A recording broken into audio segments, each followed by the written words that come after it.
La promenade des Anglais à Nice, ensanglantée en pleine festivité du 14 juillet. Un camion a foncé dans la foule, fauchant une centaine de personnes hier soir. 84 sont mortes. Le gouvernement annonce de nouvelles mesures de lutte contre le terrorisme. Les habitants déplacés du Mont Baduel depuis 1 mois et demi patientent toujours. Misrine et sa famille sont installés sur le mont depuis leur arrivée en Guyane. Rencontre à suivre dans ce journal. Et puis le dispositif de surveillance des plages à Lens-Mentabo à Cayenne a repris aujourd'hui. Une dizaine de policiers, pompiers et maîtres nageurs veilleront sur les vacanciers jusqu'à la rentrée prochaine. Mesdames et messieurs, bonsoir, bienvenue dans cette édition. C'est donc un nouvel attentat qui a secoué la France en pleine célébration du 14 juillet. Hier soir, un camion a foncé dans la foule sur la promenade des Anglais à Nice. Une attaque dont le caractère terroriste peut être nié selon le chef de l'État. Plus d'une centaine de victimes, dont 84 morts, sont à déplorer au dernier bilan. Le Premier ministre s'est exprimé à l'issue du Conseil de sécurité qui s'est tenu ce matin à l'Élysée. Manuel Valls appelle à la solidarité et annonce une série de mesures. Écoutez.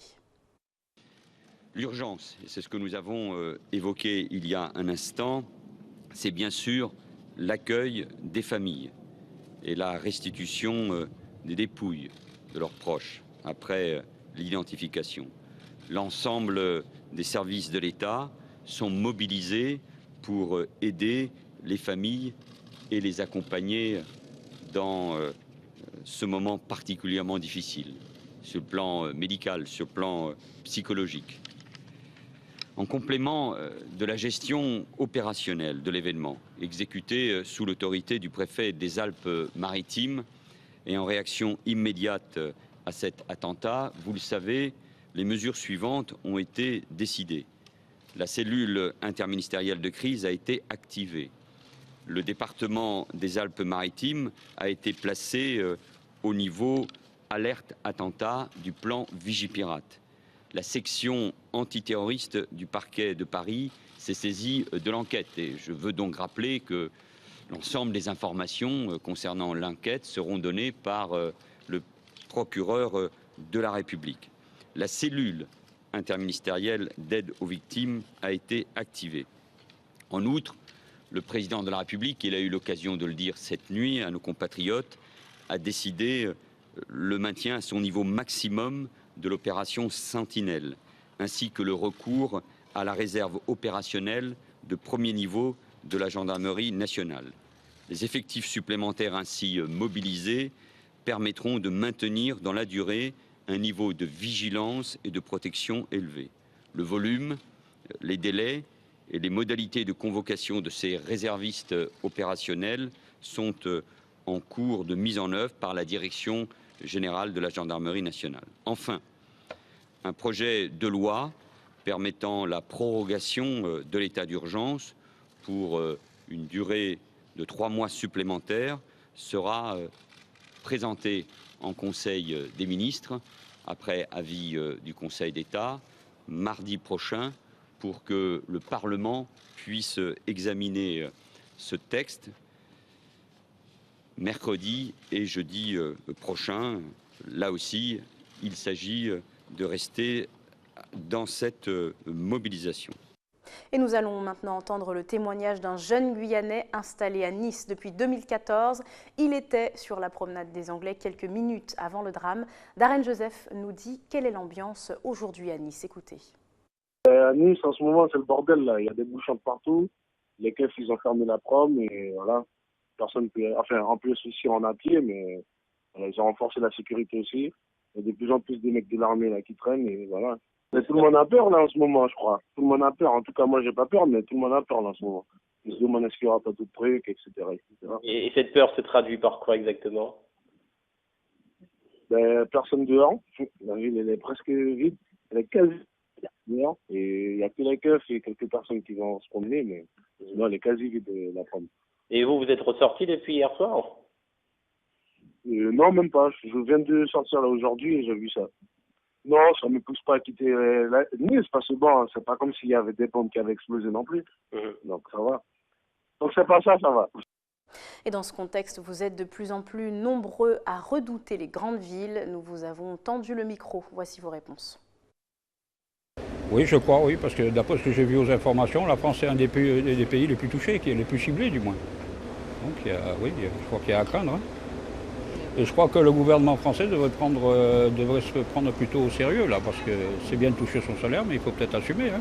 Ce sont des choses qui peuvent arriver n'importe où aujourd'hui. Il faut s'attendre un petit peu à tout. Un petit peu à tout. Il faut avoir un peu d'appréhension parce que de toutes les façons, vous savez très bien, vous comme moi, tout le monde est capable de tout aujourd'hui. Il suffit de regarder tout ce qui se passe sur Internet, tout ce que les médias diffusent, et puis ça donne des idées un peu à tout ce qui a de mauvaises intentions. C'est sûr que ça ne rassure pas du tout tous les événements qui se passent actuellement en métropole. Par rapport à mon travail, je suis amenée à y aller régulièrement et je ne suis pas rassurée. Et j'ai de la famille en métropole, donc ça m'inquiète. Et ça me touche beaucoup, tout ce qui se passe là-bas. C'est triste pour les gens, c'est pour la famille, pour les familles, tout ça. Bon, moi, j'ai plutôt peur pour mes enfants, puisqu'ils sont en métropole, mais bon, comme ils sont un peu loin de la situation, puisqu'ils sont vers Bordeaux, donc on ne sait jamais. C'est vraiment triste. Je dirais même désolé de voir que des gens ils meurent sans pour cela savoir qu'ils vont mourir. Je me pose la question, pourquoi un camion de cette taille était dans Nice alors que c'est une ville très surveillée au niveau caméra vidéosurveillance. C'est ce qui m'a été un petit peu... En bref, à présent, sa visite était annoncée dans un premier temps pour le 7 juillet, puis repoussée à lundi prochain. Et bien suite aux événements, le ministre de l'Intérieur Bernard Cazeneuve annule à nouveau sa visite en Guyane pour la 4e fois. Et puis le président du mouvement des entreprises de Guyane, Pierre Gattaz, lui est attendu du 26 au 28 juillet prochain. Des nouvelles des habitants du Mont Baduel, dont dans la tourmente ces dernières semaines, déjà 1 mois et 10 jours que les 13 familles délogées pour risque d'éboulement dorment au gymnase du collège Justin Cataillé. Parmi eux, Miss Nir et sa famille originaire d'Haïti se sont installés sur le mont à leur arrivée en Guyane il y a plusieurs années. Portrait signé Ayodele Germa. Miss Nir vit sous ses tentes avec sa femme et ses 5 enfants depuis plus d'1 mois. Le quotidien n'est pas toujours facile, surtout avec son petit dernier qui est arrivé ici 3 jours après sa naissance. Ça qui est un peu, tu peux me choquer parce que il y avait ma femme qui vient d'avoir un enfant quelques jours, puis il vient là, tu vois, qui vient d'accoucher. Pour moi, ça me fait un peu mal. Pour moi, ça passe avec le grand enfant, ça marche, mais avec le petit, surtout pour elle, je pense que il doit un côté très confortable pour le bébé, pour lui. Bon, maintenant, le bébé est habitué, maintenant, ça passe. Dans ce hall sportif, 13 familles, soit une 40aine de personnes. Ils représentent juste 5% des habitants du Mont Baduel. Leurs maisons ont été marquées comme situées dans une zone d'écroulement potentiel. En attendant l'évacuation complète prévue par les autorités, ils sont les seuls à vivre dans ce hall sportif. C'est une communauté très visible. Donc voilà, comme on est sur des constructions illégales, je comprends. Bon, déjà, si l'État a dit qu'il faut déménager, il faut le faire. Parce qu'on n'est pas plus que l'État, ni plus fort que l'État. Alors, on est venu. Une organisation s'est mise en place pour le ménage des parties communes. Le repas est servi 2 fois par jour par les bons soins des services municipaux. Un équilibre précaire en attendant leur relogement. Miss Nir a déposé plusieurs demandes auprès des bailleurs sociaux, sans réponse. Je faisais une demande de logement depuis 2011 pour la SIGI, la Cinco, tous les immobiliers Guyane. Bon, jusqu'à nos jours, ils ont répondu. Tous les années, on a renouvelé la demande, mais toujours en attente. Mais comme maintenant on est dépendant de l'État, voilà. Il y avait une dame qui a dit bon ça va marcher, mais je ne sais pas trop, tu vois. Alors ce que j'attends, j'espère que ça ira mieux. Un espoir nourri depuis 1 mois et 10 jours. Pour l'heure, la cellule de crise mise en place par la commune de Cayenne et la préfecture de région est en phase d'études individualisées. Le processus d'évacuation se poursuit. Restez avec nous dans quelques instants. L'histoire de la banane aux Antilles et plus particulièrement en Martinique, plusieurs siècles retracés à l'aube de la fête qui lui est dédiée dans l'île. Et puis chez nous, la surveillance des plages pendant les vacances reprend à Cayenne et à Kourou. Les veilleurs de Lens-Montabo sont revenus cet après-midi. Reportage à suivre. Mais avant, le recteur de l'Académie est notre invité ce soir. Youssoufi Touré, bonsoir. Bonsoir. Merci d'avoir accepté notre invitation. Nous allons faire le point ensemble. en ce mois de juillet sur les préparatifs de la rentrée. Mais tout d'abord, ces chiffres, les chiffres du baccalauréat, ils sont au total 2408 candidats à avoir fêté leur admission pour la session 2016 contre 2447 en tout également l'année dernière. Un chiffre qui baisse proportionnellement, on avait 78% cette année contre 80% l'année dernière. Est-ce quand même un bon cru ? Oh, je pense que soit vos chiffres ne sont pas tout à fait la deuxième session, on est à 87%. Au total. Au total. En mélangeant à la fois la section professionnelle et la section générale. Non, la section généraliste, on est à 87%. D'accord. Hein, donc c'est quand même la section de base. La section professionnelle est plus localisée. En tout cas, c'était le chiffre qui est passé de 40% en 2011 à 87%. Il faut savoir cela. Autrement dit, la Guyane monte. Et c'est celui-là qu'il faut voir. Évidemment, si on mélange, quand on est dans le bruit de mesure, c'est-à-dire que c'est une année sur une autre, en mélangeant le professionnel, le général, on peut avoir une petite baisse par rapport à l'an dernier, mais il faut regarder ça sur 4 ans, juste 4 ans. Ça fait déjà 10, 15, 20 points de gagné au niveau national. Et quels sont les objectifs pour l'année prochaine? Pourquoi pas 90%, 100% de réussite au bac? 100% de réussite au bac, je pense que même en France, on ne l'a pas complètement au sens national du terme. Non, ce n'est pas absolument nécessaire, mais 100% des parents heureux petit à petit, ça oui, je pense qu'on va essayer de le faire. Donc l'objectif pour l'an prochain, c'est de faire en sorte que de plus en plus de familles soient heureuses pour le bac, mais aussi pour le brevet, parce que vous savez, il y a aussi le brevet juste avant. Donc petit à petit, la Guyane fait son chemin, et pas forcément un chemin de retard, comme je l'entends souvent, ou d'être en décalage par rapport à d'autres cités au niveau national. La Guyane a un bon chemin de progression. Alors dans le chemin de la Guyane, cette année, en tout cas la prochaine rentrée, on a le dossier de la REP+, bien évidemment. L'arrêté de création pour la Guyane est tombé mardi. Est-ce que tout est en place pour la rentrée? Tout était déjà quasi en place pour la rentrée, avant même que j'arrive, pour tout vous dire. C'est-à-dire que les professeurs, les moyens, l'enveloppe nécessaire, tout ça est prêt? Tout ça est prêt, mais vous savez, le contenant est prêt, c'est-à-dire que les postes sont prêts. Mais il faut qu'il y ait des personnes dessus. Il faut que les personnes soient dessus aux bons endroits. Et donc cet ensemble-là, ça, ce n'est pas acquis. Ce n'est jamais complètement acquis. Donc on aura forcément des difficultés, on le sait déjà d'avance.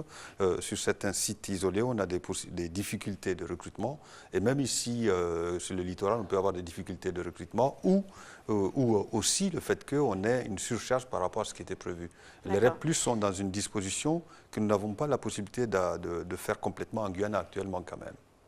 Donc finalement, c'est une réponse en demi-teinte. On ne sait pas tellement si la REP+ va vraiment s'installer à la rentrée prochaine. Non, la REP+, c'est une façon de faire. Cette façon de faire est installée. Une façon de faire qui implique des moyens quand même. Les moyens, ça suppose, par exemple, les moyens, on vous dit que vous avez 3 postes dans un lycée. Vous publiez les 3 postes. Vous avez 2 personnes qui viennent ou vous avez 3 personnes, mais finalement, il n'y en a qu'un qui s'installe à la fin. C'est de ce dont je parle. Parce que ce dont je parle, c'est la réalité de demain. Il ne faut pas qu'à la rentrée, le fait qu'on ait des difficultés qui sont naturelles partout, et encore plus chez nous ici en Guyane, fasse qu'on ait l'impression que les choses ne vont pas. Les choses vont, mais les difficultés font partie du fait de les faire évoluer. Alors depuis longtemps, quand même, la Guyane fait face à un problème de manque d'enseignants. Alors, en parlant de la REP+, il s'avère que cette année, en plus, des enseignants originaires des Antilles ont demandé de rentrer chez eux. Ils vont rentrer, donc ce sont encore des postes en moins, même si ça ne concerne pas les collèges.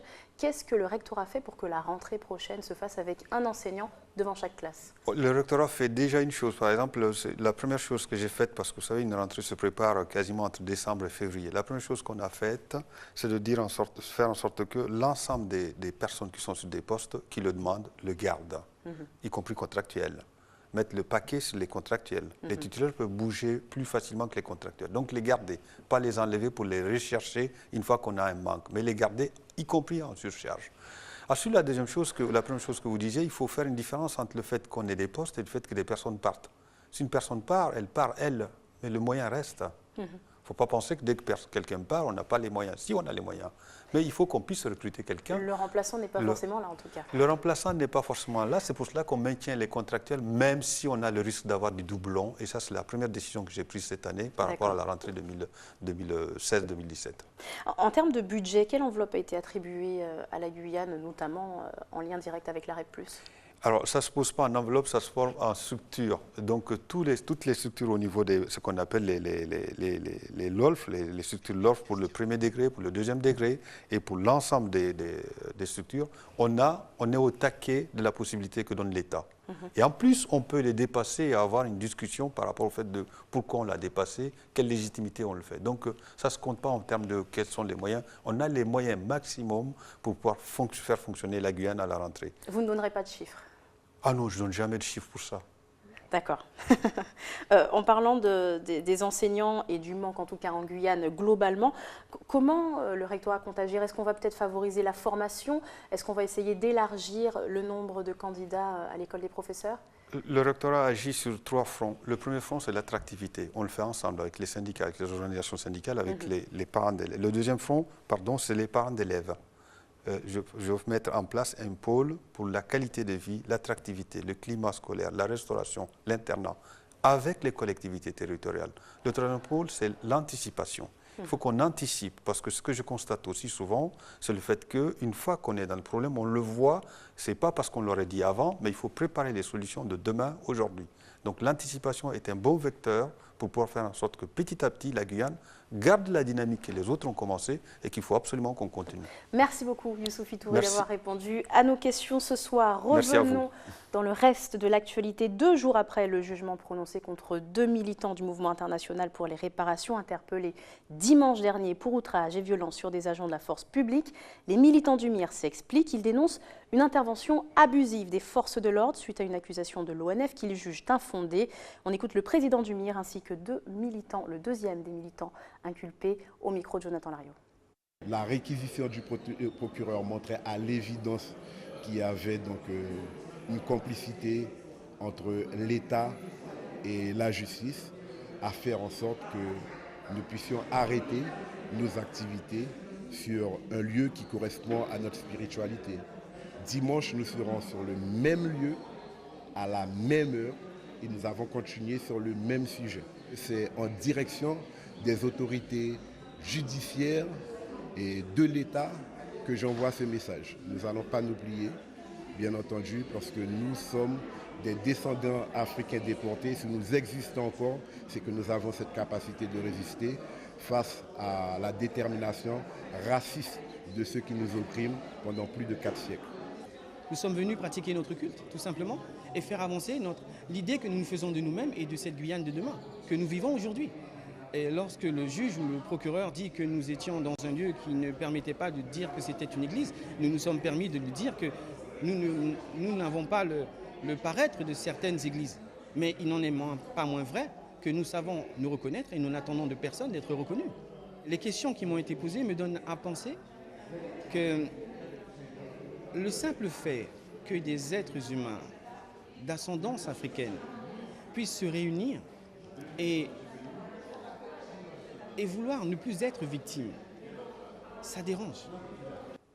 Tout autre chose à présent, 500 ans de présence aux Antilles. La banane est ancrée dans l'histoire, l'économie et la culture martiniquaise.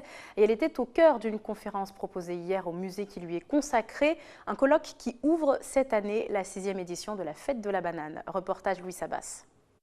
Il en existe 1000 variétés différentes, dont 300 comestibles à travers le monde. La banane est l'un des produits phares de Martinique. Le fruit dont l'exploitation prend toute sa dimension au début du XXe siècle est si bien ancré dans la culture martiniquaise qu'il se décline en poésie ou expression locale. Par exemple, Aimé Césaire parle du sexe violet du bananier, en parlant de la fleur du bananier. Et donc, il y a, si vous voulez, une représentation positive de la banane dans la population. Mais il y a aussi ces représentations négatives. Par exemple, pour dire qu'on va travailler ou qu'on a du travail, on dit par exemple, il y a banane. Car c'est bien grâce à l'économie que la banane est entrée de plein pied dans le quotidien des Martiniquais. En 2015, ce sont 200 000 tonnes de bananes qui sont produites sur 1/4 des terres agricoles. Elle représente la première production locale et est de fait un acteur économique et social incontournable de l'île. Le nombre d'exploitations, près de 400 exploitations aujourd'hui qui sont réparties sur 20 communes de notre territoire, sur les 34. Pas loin de 4000 emplois qui sont aujourd'hui dépendent directement de la banane, avec de surcroît donc un emploi induit ou indirect aussi extrêmement donc important. Donc un acteur économique et social essentiel pour l'économie de notre territoire. Sur le fret. Mais tout n'est pas rose dans le monde du fruit jaune. Vers la fin des années 90, le scandale du chlordécone éclate. Le pesticide est interdit à l'utilisation à cause de son caractère hautement polluant et cancérigène. À l'époque, les agriculteurs se sentent désemparés. Beaucoup de producteurs se sont sentis visés et accusés alors qu'ils étaient uniquement utilisateurs de produits qui étaient autorisés.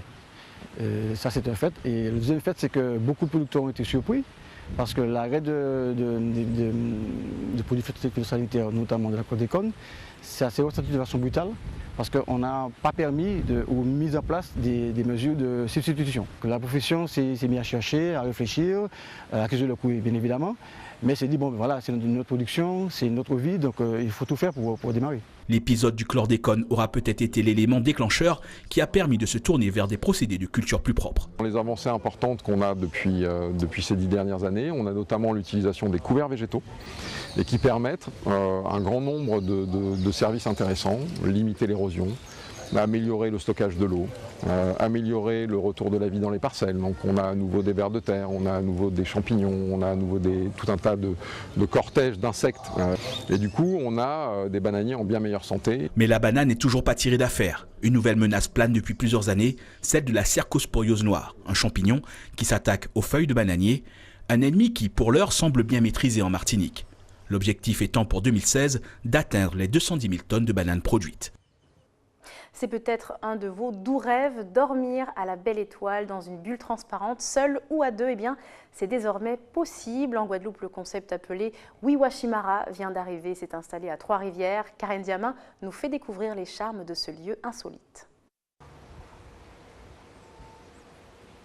Bonjour, bienvenue à Wiwashimara. Nous sommes ici à Trois-Rivières. Nous sommes en partenariat avec la villa Kulayatona qui nous héberge et qui nous permet de disposer de ce cadre, de ce jardin et de tout ce qui est environnement. Au fond de ce jardin tropical se cache un hébergement unique, mais surtout atypique. Nous avons fait le choix d'être côté montagne. Notre souhait, c'est d'apporter le calme, la quiétude, mais aussi la sécurité autour, parce qu'on est dans un cadre qui est sécurisé, et pouvoir permettre à nos clients de profiter d'un espace, d'un environnement qui soit verdoyant et qui soit agréable. Je vous invite du coup à me suivre et découvrir votre bulle. Quelques mètres plus bas, caché par une nature luxuriante. Nous voici devant la bulle, notre habitat qui est très particulier. C'est vrai qu'au premier abord, ça peut surprendre de par sa forme. Effectivement, on a une forme sphérique, on a un sas d'accès. Une bulle composée tout d'abord d'un sas où vous trouverez tout le nécessaire de bain pour ensuite accéder à cette chambre à la décoration légère mais fonctionnelle. La bulle, elle est faite de matériaux composites. C'est un dérivé du plastique qu'on appelle le cristal, qui est beaucoup plus résistant, qui répond à des normes anti-feu. La bulle résiste au vent. Elle résiste à des vents d'à peu près 70 km/h. Donc même en temps d'onde tropicale, permet de garantir justement un confort, une quiétude à l'intérieur. On a un système d'aération, c'est-à-dire qu'on a un moteur qui permet d'alimenter la bulle constamment avec un air qui lui garantit cette forme automatique. Au niveau du sas, on a des arceaux qui sont faits de carbone, donc ça plie, ça tord, ça ne tombe jamais. On a l'envie d'avoir une démarche éco-responsable. Donc la bulle est sur un deck, on est sur du pain, on a mis en place une douche solaire, donc qui est chauffée automatiquement par le soleil. C'est notre souhait, c'est avoir cette démarche éco-responsable. Ce n'est pas toujours facile d'aller à 100% parce qu'on a des contraintes, notamment le confort en lui-même, mais on met en place plein de choses de ce type afin de garantir une expérience nouvelle en garantissant le confort d'un hôtel. Un confort qui ne réside pas uniquement dans la bulle. On permet à nos clients d'occuper leur journée. Donc par exemple, aller en randonnée, profiter d'une journée au Sainte avec des activités que l'on va organiser pour eux. Et ceux qui ne veulent pas sortir du cadre de la villa peuvent rester ici et profiter de deux piscines. La première que vous avez déjà vue et la seconde qui est notre piscine naturelle avec un accès privé. Autant d'atouts qui incitent Wiwashimara à se développer. L'ambition tout d'abord, c'est de valoriser le territoire, valoriser la Guadeloupe. C'est-à-dire que par ce projet, l'idée c'est aussi de montrer des lieux différents, montrer un cadre différent, permettre aux clients, aux touristes, aux locaux, même ceux de passage, ce qui existe en Guadeloupe, les alternatives, parfois aux hôtels, parfois aux gîtes. L'idée c'est de montrer qu'on peut vivre une expérience particulière et insolite, exceptionnelle en Guadeloupe. À la nôtre, On vous attend à Wiwa-Chimara. À très bientôt. Avec son tout nouveau concept, Wiwa-Chimara invite réellement à un dépaysement total au sein de l'archipel. On rentre en Guyane pour finir ce journal. Il veille sur vous pendant vos baignades estivales. Depuis déjà 2 ans, les maîtres nageurs refont leur apparition sur la plage de Lens-Montabo. Le dispositif sécurité plage de la mairie de Cayenne a repris du service cet après-midi. Jusqu'à la fin du mois d'août, une dizaine de policiers, pompiers et maîtres nageurs seront ainsi présents de 10h à 17h. Jonathan Lariot. L'après-midi à la plage de Lens-Montabo est ensoleillée et la population profite d'un climat paradisiaque. Mais tout d'un coup, un maître nageur plonge en vitesse dans l'eau. Non loin de la rive, une jeune fille est en train de se noyer. Un sauveteur de pointe est parti avec la bouée tube et l'autre en soutien. Donc ils ont mis la victime avec la bouée tube et ensuite ils le ramènent à l'aide des pannes. La victime actuellement elle est consciente, donc elle va pouvoir réagir.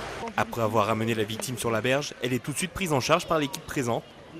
Mais plus de peur que de mal, après quelques examens, elle n'a rien. Vous l'aurez bien compris, cette situation est en fait une mise en scène, mais le personnel qui l'a réalisée est bien réel. Ils sont une dizaine, maîtres nageurs, policiers et pompiers cette année à avoir répondu à l'appel des plages. Présentés ce matin, ils assureront la sécurité de la plage de Montabo pendant la période estivale. Nous sommes entourés d'eau, alors donc ça permettrait aux parents de profiter davantage de l'eau pour pouvoir apprendre à nager. Et puis, disons, c'est pour la sécurité des enfants. C'est vrai qu'ils mettent ça en place durant les vacances de juillet-août, mais il faudrait mettre ça en place quasiment toute l'année, puisqu'il fait beau toute l'année et puis nous profitons, on va dire, de la plage quasiment toute l'année. Toutes les mairies qui possèdent un littoral, c'est-à-dire un abord maritime, ils ont l'obligation pendant l'année civile d'installer un dispositif de sécurité pour permettre au public qui viennent sur leur commune de nager en toute sécurité. Ici, on a un fort courant. À 50 mètres, on a eu des gens qui se sont noyés. Alors, il y a de la surveillance, c'est la première des choses. La deuxième chose, c'est la prévention. Prévenir les gens que quand vous allez nager, la mer est belle. Plein de choses peuvent se passer, donc prévention et prévision. Mais la première mission, surveillance et sauvetage. Mais cette mesure de sécurité ne concerne aujourd'hui que la plage de Lens-Montabo. Les autres plages de Lens-Nado ou encore la plage de Buzaré devront encore attendre l'année prochaine, faute de budget. Ainsi s'achève votre journal, voici le rappel des titres. La promenade des Anglais à Nice ensanglantée en pleine festivité du 14 juillet. Un camion a foncé dans la foule, fauchant une centaine de personnes hier soir. 84 sont mortes. Le gouvernement annonce de nouvelles mesures de lutte contre le terrorisme. Les habitants déplacés du Mont Baduel depuis 1 mois et demi patientent toujours. Misrine et sa famille sont installés sur le mont depuis leur arrivée en Guyane. Ils composent avec les conditions difficiles du logement au gymnase du collège Justin Cataillé. Et puis le dispositif de surveillance de la plage de Lens-Montabo à Cayenne a repris aujourd'hui. Une dizaine de policiers, pompiers et maîtres nageurs veilleront sur les vacanciers jusqu'à la rentrée prochaine pour la 3e année consécutive. Merci de nous avoir suivis. Dans un instant, l'info nationale et internationale. Et puis les programmes continuent sur votre antenne ATV Guyane. Très bonne soirée à vous.